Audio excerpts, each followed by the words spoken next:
रायसेन बेगमगंज से हमारे संवाददाता शरद शर्मा की रिपोर्ट। भागवत कथा में धूमधाम से हुआ श्री कृष्ण रुक्मणी का विवाह।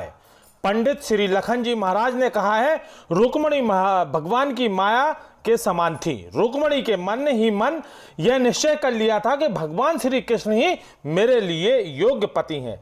लेकिन रुक्मणी का भाई रुक्मी श्री कृष्ण के द्वेष रखता था, इसलिए उस विवाह को रोककर शिशुपाल को रुक्मणी का पति बताने का निश्चय कर लिया था।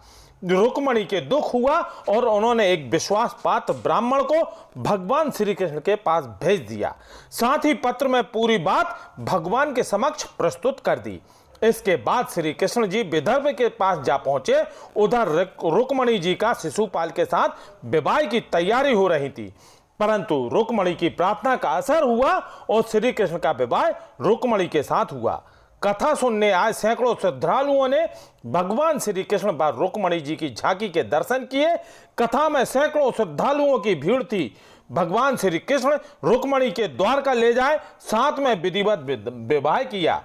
उन्होंने बताया कि प्रद्युम्न के उन्हीं के गर्भ से उत्पन्न हुए जो सृष्टि के कामदेव के अवतार में थे। श्री कृष्ण की पटरानियों में रुक्मणी का सबसे अधिक महत्वपूर्ण स्थान था। उन्होंने प्रेम और भक्ति के भगवान पर श्री कृष्ण मुग्ध थे।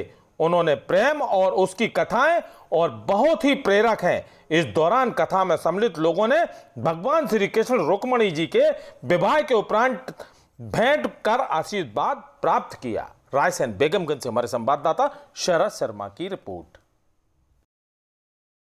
छतरपुर से हमारे संवाददाता किशोरी श्रीवास की रिपोर्ट। गृह लक्ष्मी दीपावली के दिन भोपाल में अपनी मांगों को लेकर करेंगी आंदोलन। छतरपुर के मोटे के महावीर मंदिर में आशा ऊषा सहयोगिनी संघ प्रदेश अध्यक्ष की मौजूदगी में जिले के सभी आशा कार्यकर्ताओं की जिला स्तरीय बैठक का किया गया आयोजन। जिला स्तरीय बैठक में आगामी आंदोलन की तैयारी, दीपावली के दिन आशा ऊषा सहयोगिनी के संग अपनी प्रमुख मांगों के नियमितकरण और सम्मानजनक वेतन दिए जाने संबंध में 24 जून को भोपाल में किए गए आंदोलन के समय समिति के गठन में मिशन संचालक छवि भारद्वाज द्वारा प्रस्ताव बना लिया गया है, लेकिन अभी मंत्रालय में प्रस्ताव नहीं भेजा गया है। 5 जुलाई को स्वास्थ्य मंत्री के द्वारा आश्वासन दिया गया है, हम उनकी समस्या का समाधान करेंगे, लेकिन आज तक समाधान नहीं हुआ है। हम सभी ने रणनीति तैयार कर ली है। दीपावली के दिन सभी आशा ऊषा सहयोगिनी भोपाल जाकर आंदोलन को तीव्र गति